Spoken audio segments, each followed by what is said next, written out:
Assalamualaikum warahmatullahi wabarakatuh. Sebelumnya perkenalkan kami dari kelompok 6 IKM 3A akan mempresentasikan hasil diskusi kami yang berjudul Gizi dan juga Makanan Menurut Islam.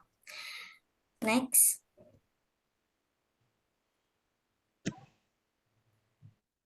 Nah, di sini ada anggota kelompok kami. Yang pertama ada Nira Febriana dengan NIM akhir 004, ada saya Stizara Nalaturahma dengan NIM akhir 006, ada Zakiratus Solihah dengan NIM akhir 013, ada Muhammad Bagus Satrio dengan NIM akhir 064, ada Kayla Putih Satriani dengan NIM akhir 067, ada Fahmi Helmi dengan NIM akhir 071, ada Hima Aulia dengan NIM akhir 126, dan juga ada Muhammad Abin Oktorio dengan NIM terakhir 203. Next. Oke, selanjutnya kita akan membahas mengenai latar belakang dari bab ini. Nah, makanan dan gizi itu berperan penting bagi kehidupan manusia sebagai sumber energi, kesehatan, dan kekuatan. Tubuh memerlukan asupan seimbang agar tumbuh optimal, terhindar dari penyakit, serta mampu beraktivitas. Dalam Islam, makanan itu tidak hanya bernilai biologis, tapi juga merupakan nikmat Allah yang wajib disyukuri. Nah, menjaga kualitas gizi berarti melaksanakan amanah untuk memelihara tubuh sebagai ciptaan Allah. Nah, pemenuhan gizi yang tepat menjadi bagian dari ibadah dengan mengikuti prinsip halalan thayyiban.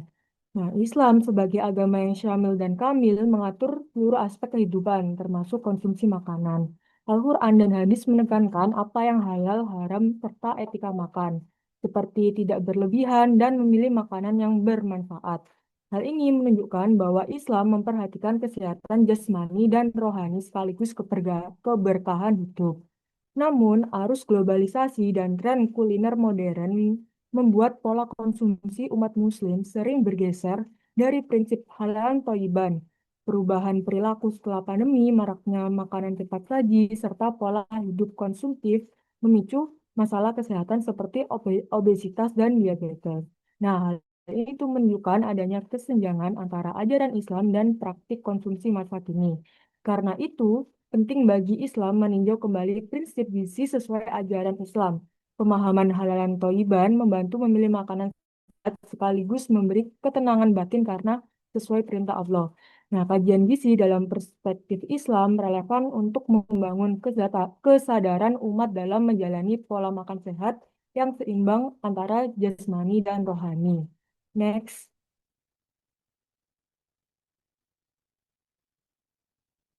Nah, kita juga ada rumusan masalah yaitu bagaimana pentingnya makanan dan gizi bagi kehidupan manusia sebagai bentuk nikmat dari Allah. Terus ada bagaimana pandangan Islam mengenai makanan dan gizi dalam kehidupan sehari-hari. Ada apa makna dan penerapan prinsip halal thayyiban dalam menjaga kesehatan dan keseimbangan gizi. Dan mengapa penting meninjau kembali prinsip makanan dan gizi berdasarkan ajaran Islam di era modern saat ini.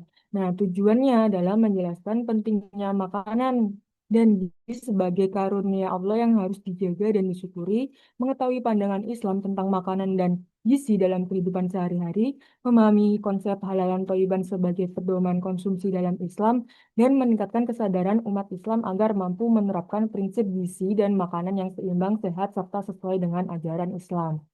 Next.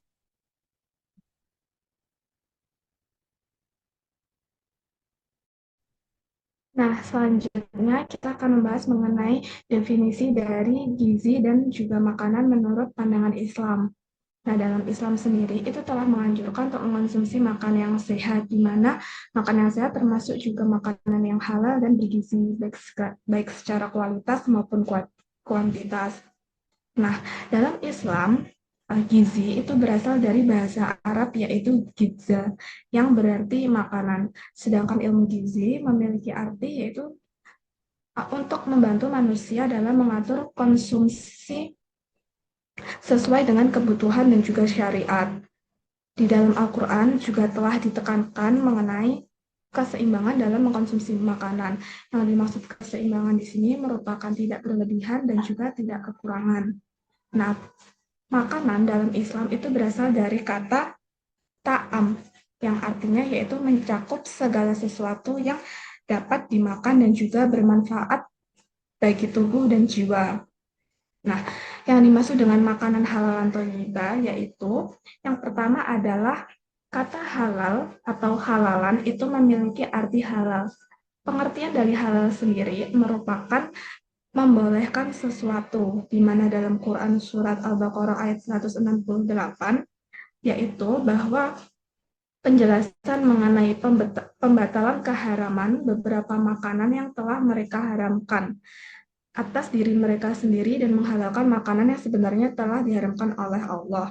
Maka dari itu, Departemen Agama Republik Indonesia telah menafsirkan bahwa kata halalan yang diberi kata sifat toyiban oleh Allah berarti makanan yang benar telah dihalalkan oleh Allah, yaitu merupakan manfaat yang memberi manfaat yaitu merupakan makanan yang memberi manfaat bagi tubuh dan tidak merusak, tidak menjijikkan, enak, tidak kedaluarsa, dan juga tidak bertentangan dengan perintah Allah. Sedangkan thayyib sendiri berarti baik, bersih, bergizi, menyehatkan, dan juga tidak membahayakan. Oleh karena itu, prinsip halalan thayyibah berarti mencakup konsumsi makanan yang sesuai dengan aspek syariat Islam, kesehatan, moral, memberi manfaat bagi jasmani dan juga rohani. Oke, next. Oke, selanjutnya adalah prinsip konsumsi dalam Islam. Dalam ajaran Islam, kegiatan konsumsi tidak hanya dilihat dari sisi ekonomi, tetapi juga memiliki nilai ibadah. Seorang muslim dalam mengonsumsi sesuatu harus memperhatikan nilai kemaslahatannya. Salah satu prinsip terpenting dalam konsumsi adalah larangan untuk bersikap berlebihan, yang dalam Islam disebut israf dan tabzir. Kata israf berarti menggunakan sesuatu secara berlebih-lebihan atau melampaui batas kebutuhan. Sedangkan tabzir berarti menyia-nyiakan sesuatu yang masih bermanfaat. Kedua sikap ini sangat dilarang karena dapat menimbulkan kerusakan baik secara pribadi, sosial, maupun spiritual. Allah Subhanahu wa taala berfirman dalam Quran Surat Al-A'raf ayat 31 yang artinya, makan dan minumlah tetapi jangan berlebih-lebihan. Sesungguhnya Allah tidak menyukai orang-orang yang berlebihan. Ayat ini menegaskan bahwa Islam memperbolehkan makan dan minum, tetapi dalam batas kewajaran. Artinya, segala sesuatu yang berlebihan akan membawa dampak buruk dan menghilangkan keberkahan hidup. Selain itu, dalam Quran Surat Al-Isra ayat 26-27, Allah juga berfirman yang artinya, dan janganlah kamu menghambur-hamburkan hartamu secara boros. Sesungguhnya pemboros-pemboros itu adalah saudara-saudara setan, dan setan itu adalah sangat ingkar kepada Tuhannya. Dari ayat ini kita dapat dipahami bahwa pemborosan bukan hanya perbuatan tidak bijak, tetapi juga mencerminkan sifat kufur terhadap Allah Subhanahu wa taala. Rasulullah Shallallahu Alaihi Wasallam mengajarkan makan saat lapar dan berhenti sebelum kenyang. Beliau menuntun agar perut diisi sepertiga untuk makanan, sepertiga untuk minuman, dan sepertiga untuk udara, sebagai cara menjaga kesehatan dan menghindari kemalasan dalam beribadah. Next.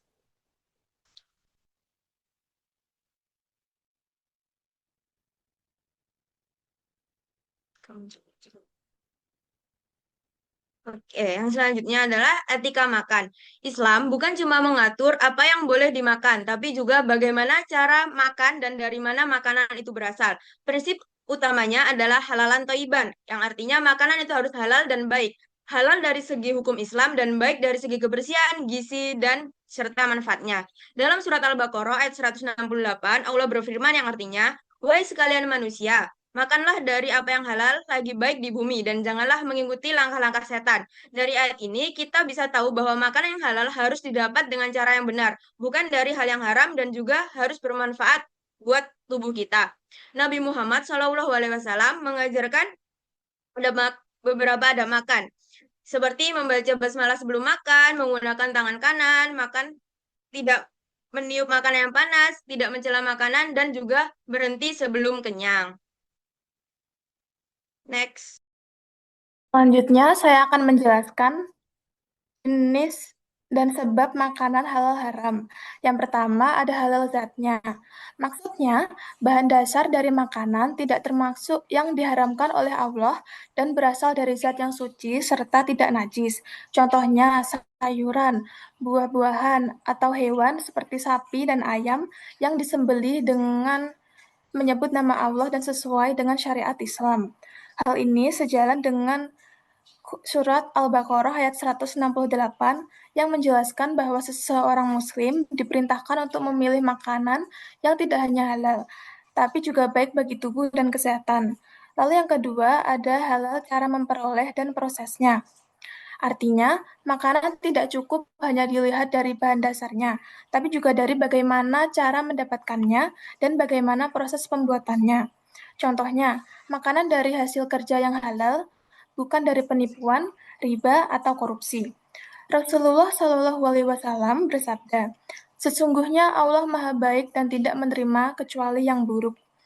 Sel- em, Selain itu, Islam juga mengajarkan agar kita tidak berlebihan dalam makan, sebagaimana disebutkan dalam surat Al-A'raf ayat 31. Hal itu menunjukkan bahwa kehalalan juga mencakup etika dalam mengonsumsi. Proses produksi pun juga harus dilakukan secara bersih, higienis, dan sesuai prinsip syariah Islam. Next.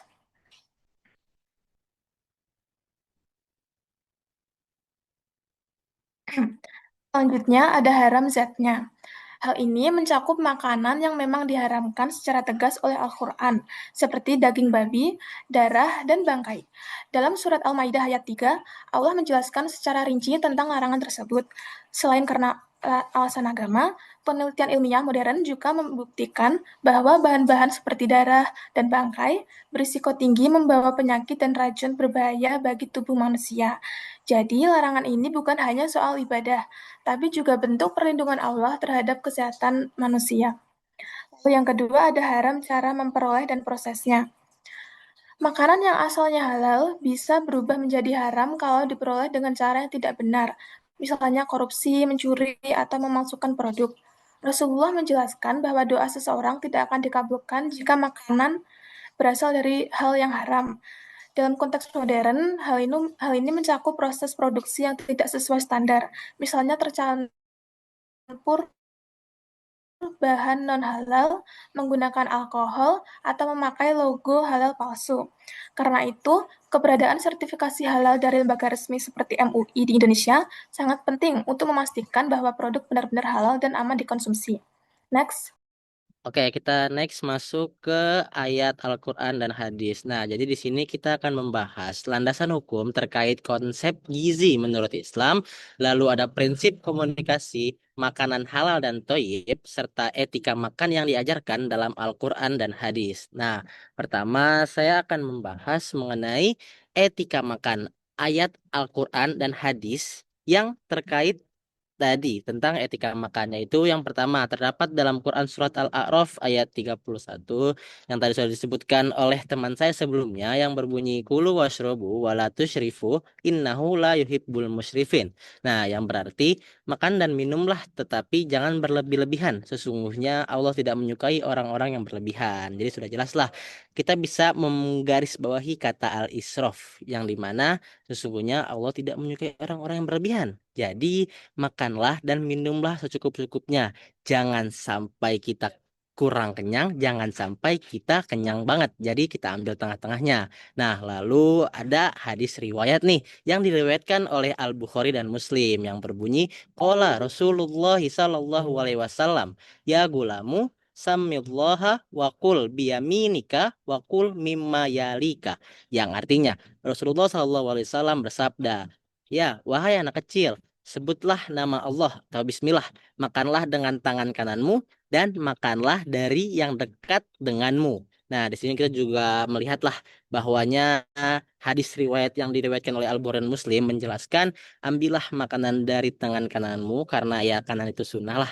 Kita harus apapun segala sesuatu itu harus biasakan dimulai dari tangan kanan dan makanlah dari yang dekat denganmu. Seperti contohnya kalau misalkan kita lagi ada acara ngaji-ngaji. Jadi ambillah dulu yang ada di dekatmu sebelum kita meminta yang jauh-jauh gitu. Nah, itu juga salah satu etika makan bersama-sama oleh masyarakat sekitar. Nah, lalu yang kedua, kita akan membahas tentang prinsip konsumsi makanan halal dan toib. Nah, di sini ada dua juga nih tentang hadis-hadis dan ayat Al-Quran. Yang pertama yaitu ada kaidah halal yang berbunyi al aslu fil asyai al-ibaha, yang artinya asal segala sesuatu itu boleh. Apa sih al-aslu fil al-asyai al-ibaha ini?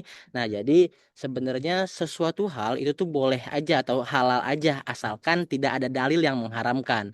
Oke, lanjut yaitu terdapat dalam Quran surat Al-Maidah ayat 3 yang berbunyi hurrimat alaikumul maitatu waddamu walahmul hinzir wama uhilla li ghairillah al-ayah, yang berarti diharamkan bagimu memakan bangkai darah, daging babi dan daging hewan yang disembelih bukan atas nama Allah.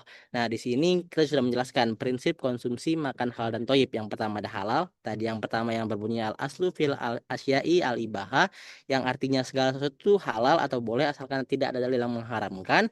Nah, buat yang mengharamkan ini, nah di bawah terdapat dalam Quran surat Al-Maidah ayat 3, yaitu tidak boleh memakan bangkai, tidak boleh memakan darah, tidak boleh memakan daging babi, dan tidak boleh memakan hewan yang disembelih bukan atas nama Allah. Oke, next. Next.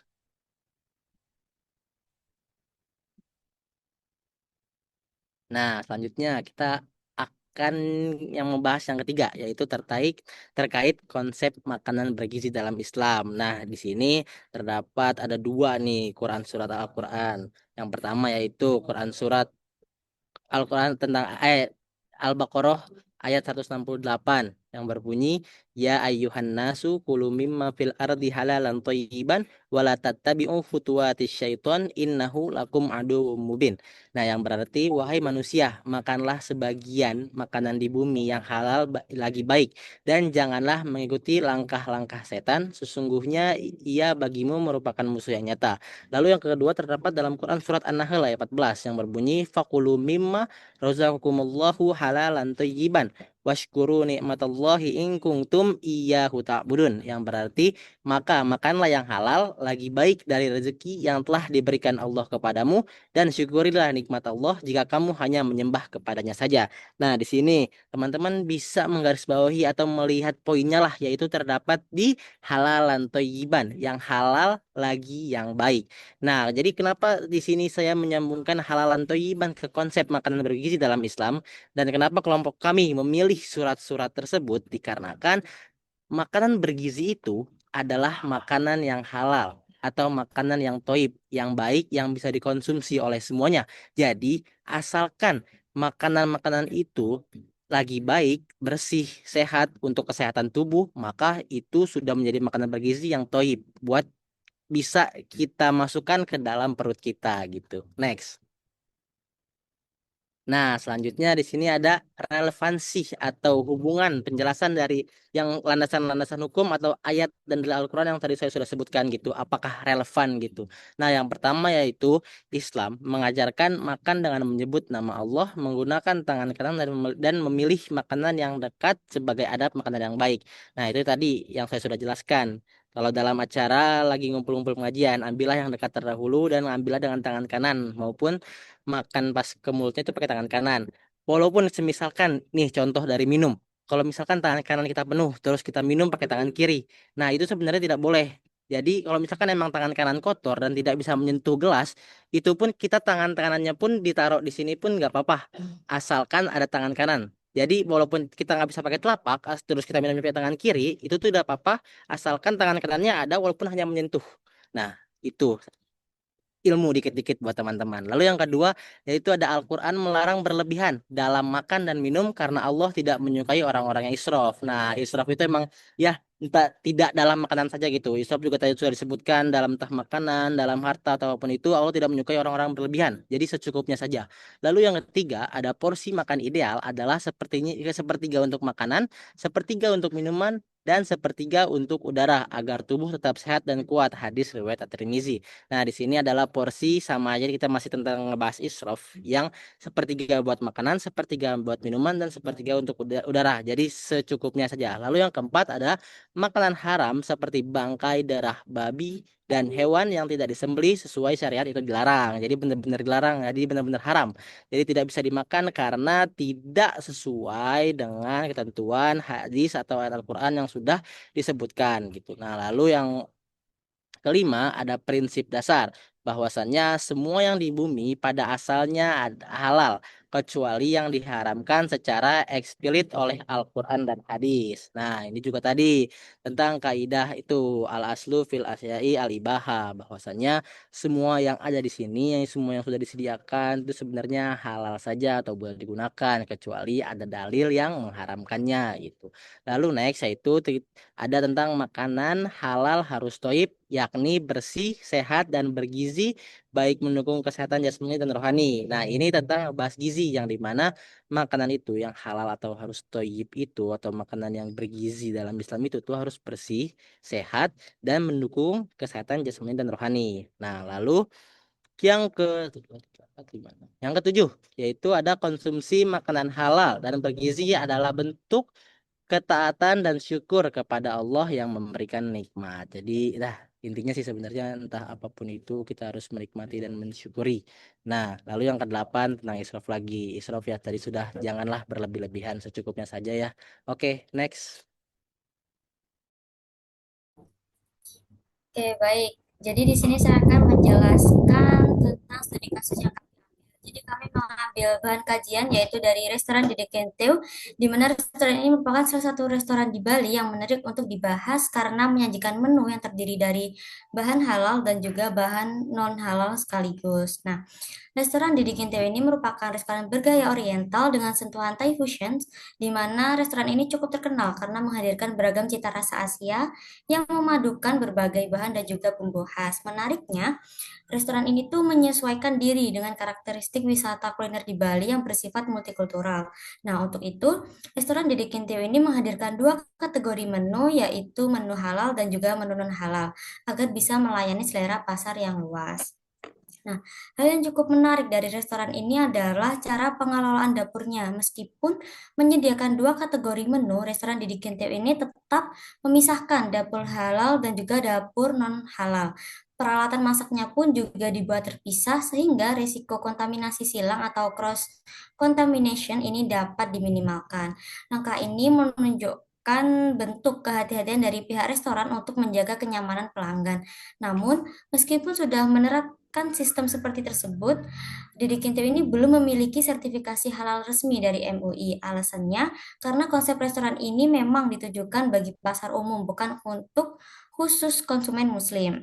Nah, kondisi ini tuh tentu menimbulkan tantangan bagi wisatawan muslim karena tidak adanya label halal resmi. Beberapa konsumen ini nanti bisa menjadi ragu dalam memilih makanan. Akibatnya, pelanggan muslim ini harus lebih teliti, misalnya dengan membaca menu dengan cermat, ataupun bisa bertanya langsung kepada pelayan tentang bahan dan juga proses memasak hidangan yang ingin dipesan. Nah, situasi seperti ini tuh juga menunjukkan bahwa penting bagi masyarakat, terutama wisatawan muslim, untuk memiliki literasi halal yang baik agar bisa lebih selektif saat berwisata kuliner di daerah multikultural seperti Bali. Nah, dari studi kasus ini kita bisa melihat bahwa restoran Dede Kinteo ini tidak hanya mencerminkan keberagaman kuliner di Indonesia, tetapi juga menggambarkan bagaimana aspek halal haram tetap menjadi hal penting dalam bisnis makanan, terutama di daerah wisata. Nah, upaya menjaga kehalalan makanan ini juga bukan soal agama saja, tetapi juga berkaitan dengan kesehatan, kebersihan, dan juga tanggung jawab moral dari berbagai pihak antara konsumen maupun dari pengelola restoran. Next. Selanjutnya saya akan menjelaskan menu halal haram Resto Didi Kinteo menurut Islam. Baik, dalam perspektif Islam, konsep halalan toyiban menjadi pedoman utama bagi umat muslim dalam memilih dan mengonsumsi makanan. Halal berarti diperbolehkan menurut syariat, sedangkan toyib berarti baik, bersih, dan bermanfaat bagi kesehatan tubuh. Menurut Quran Surat Al-Baqarah ayat 168, prinsip ini menekankan keseimbangan antara jasmani dan rohani, sehingga makanan tidak hanya sebagai sumber energi, tetapi juga sebagai sarana menjaga keberkahan hidup. Nah, keharaman makanan ini dapat terjadi karena dua hal. Yang pertama yaitu haram li zatihi, yaitu zatnya sendiri haram seperti babi dan alkohol, dan haram li goirihi, yaitu haram karena proses pengolahan tidak sesuai syariat. Misalnya, hewan yang disembelih tanpa menyebut nama Allah. Oleh karena itu, proses pengolahan dan penyajian makanan harus higienis dan bebas dari kontaminasi silang antara bahan halal dan bahan non-halal.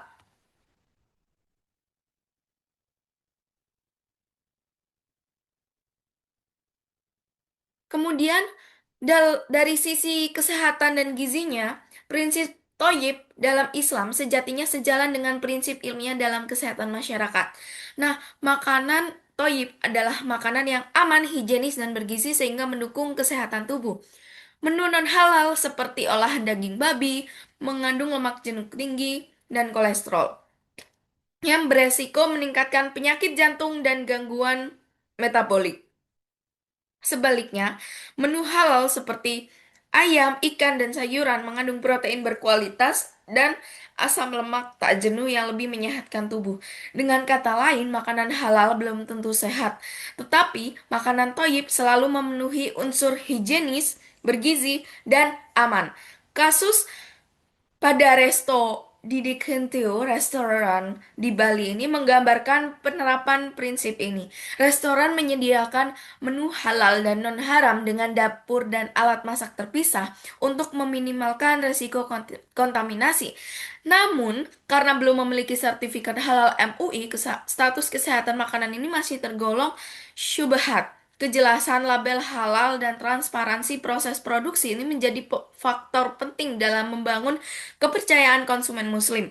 Keterpaduan antara prinsip Islam dan medis menunjukkan bahwa makanan ideal bagi manusia itu harus memenuhi dua kriteria, halal secara syariat dan thayyib secara ilmiah. Hal ini sejalan dengan maqasid syariah, yaitu menjaga jiwa atau hifz an-nafs dan akal hifz al-akal. Oleh karena itu, keberadaan restoran seperti Didik Hinteu perlu didukung edukasi literasi halal dan sertifikat resmi agar konsumen muslim ini dapat merasa tenang dan yakin dalam menikmati kuliner di kawasan wisata multikultural, salah satunya yaitu seperti di Bali itu. Nah, selanjutnya ada bagian kesimpulan. Pada bagian kesimpulan ini dapat kita pahami bahwa Islam memandang makanan tidak hanya dari sisi biologis, tapi juga sebagai bagian dari ibadah kepada Allah Subhanahu wa taala. Setiap makanan yang kita konsumsi harus mencerminkan rasa syukur dan tanggung jawab kita atas tubuh yang telah diamanahkan oleh Allah. Nah, prinsip utama dalam konsumsi menurut Islam adalah halalan thayyiban, yaitu makanan yang halal secara hukum dan baik secara kualitas. Artinya tidak hanya diperbolehkan menurut syariat, tapi juga bergizi, bersih, dan bermanfaat bagi kesehatan tubuh serta jiwa. Nah, fenomena modern seperti restoran yang menyediakan menu halal dan non-halal sebagaimana pada studi kasus di Kintiau menunjukkan pentingnya kesadaran masyarakat akan literasi halal dan pentingnya sertifikasi resmi agar umat Islam lebih tenang dalam mengonsumsi makanan. Selain itu, ajaran Islam juga menekankan untuk tidak berlebihan atau israf dalam makan. Karena sikap berlebihan dapat membawa dampak negatif bagi kesehatan dan merupakan perbuatan yang tidak disukai Allah. Nah, secara keseluruhan, ajaran Islam tentang gizi sangat selaras dengan prinsip kesehatan modern. Makanan yang halal dan thayyib bukan hanya menyehatkan secara fisik, tetapi juga membawa ketenangan batin dan keberkahan dalam kehidupan seorang muslim. Next. Selanjutnya, pada bagian saran, terdapat beberapa poin penting yang dapat dijadikan pedoman dalam penerapan prinsip gizi dan makanan menurut Islam. Pertama, bagi umat Islam, hendaknya kita lebih selektif dan sadar dalam memilih makanan. Tidak cukup hanya melihat rasa dan tampilan, tetapi juga harus memastikan sumber, proses, dan cara memperolehnya sesuai dengan ajaran syariat. Kedua, bagi pemerintah dan lembaga sertifikasi halal seperti MUI, perlu memperkuat pengawasan dan edukasi publik terkait pentingnya label halal serta proses sertifikasi yang transparan. Hal ini terutama penting di daerah wisata yang multikultural seperti Bali. Ketiga, bagi para pelaku usaha kuliner diharapkan agar benar-benar menerapkan prinsip halal dan thayyib dari awal hingga akhir proses produksi. Dengan memiliki sertifikasi halal, pelaku usaha tidak hanya meningkatkan kepercayaan konsumen, tapi juga menunjukkan integritas moral dan tanggung jawab spiritual.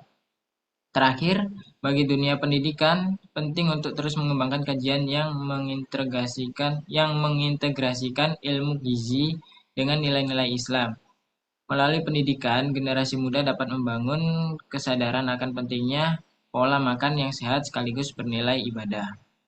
Nah, dengan menerapkan semua prinsip tersebut, insya Allah masyarakat Muslim dapat mencapai derajat kesehatan yang optimal serta memperoleh keberkahan hidup sesuai dengan tujuan syariat Islam. Oke, selanjutnya. Baik, sekian itu tadi pemaparan dari kelompok kami. Kurang lebihnya kami mohon maaf. Wassalamualaikum warahmatullahi wabarakatuh.